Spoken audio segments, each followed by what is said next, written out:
జీలకర్ర ఆవాలు వేసుకుంటున్నాం ఫ్రెండ్స్.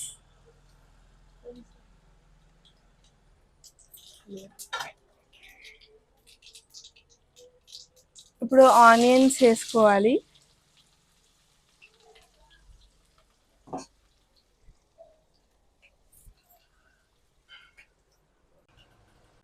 ఇప్పుడు పచ్చిమిరపకాయలు వేసుకోవాలి. ఇప్పుడు అలాగే కలమాకు కూడా కొద్దిగా వేసుకోవాలి. ఉల్లిగడ్డలు కాస్త వేగిన తర్వాత మనం చిన్న చిన్న ముక్కలు టమాటాలని వేసుకోవాలి. ఇప్పుడు చిటికెడు పసుపు వేసుకోవాలి. ఇప్పుడు కొంచెం ఉప్పు వేసుకోవాలి.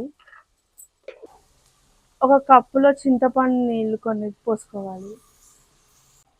నైట్ ఉన్న చపాతీస్ని వేస్ట్ చేయకుండా ఇట్లా మనం చిన్న చిన్న పీసెస్గా కట్ చేసుకొని ఇలా మనం బ్రేక్ఫాస్ట్గా కూడా చేసుకోవచ్చు ఫ్రెండ్స్.